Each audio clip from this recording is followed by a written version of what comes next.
Hazrat Aisha radiyallahu anha states, "We went out on a journey along with Allah's Apostle sallallahu alaihi wasallam. When we reached Baida or Dhatul Jaish, my necklace broke and fell down. Allah's Apostle sallallahu alaihi wasallam stayed there to find the necklace, and all the caravan stopped there with him.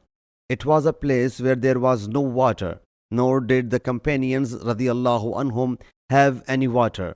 The companions radiyallahu anhum complained to Hazrat Abu Bakr radiyallahu anhu, saying, 'Do not you see what Hazrat Aisha has done?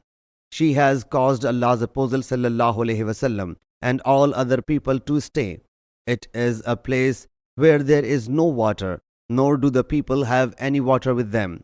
Hearing this complaint, Hazrat Abu Bakr radiyallahu anhu, 'Make for me,' while Allah's Apostle sallallahu alaihi wasallam was sleeping, nestling his head of my thigh.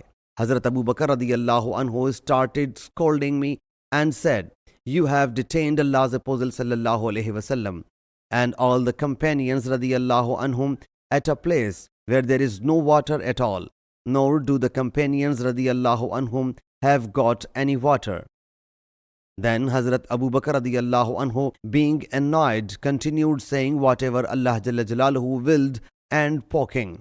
But I did not move at all because of Allah's Apostle sallallahu alaihi wasallam taking rest, nestling his head on my thigh. The people were overtaken by the dawn in the same condition, without water. Allah Jalla Jalaluhu whereupon revealed the words of dry ablution, said, 'O Abu Bakr's progeny, it is not your first favor.'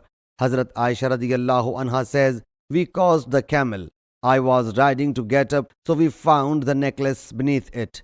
Sahih Muslim Hadith number 814.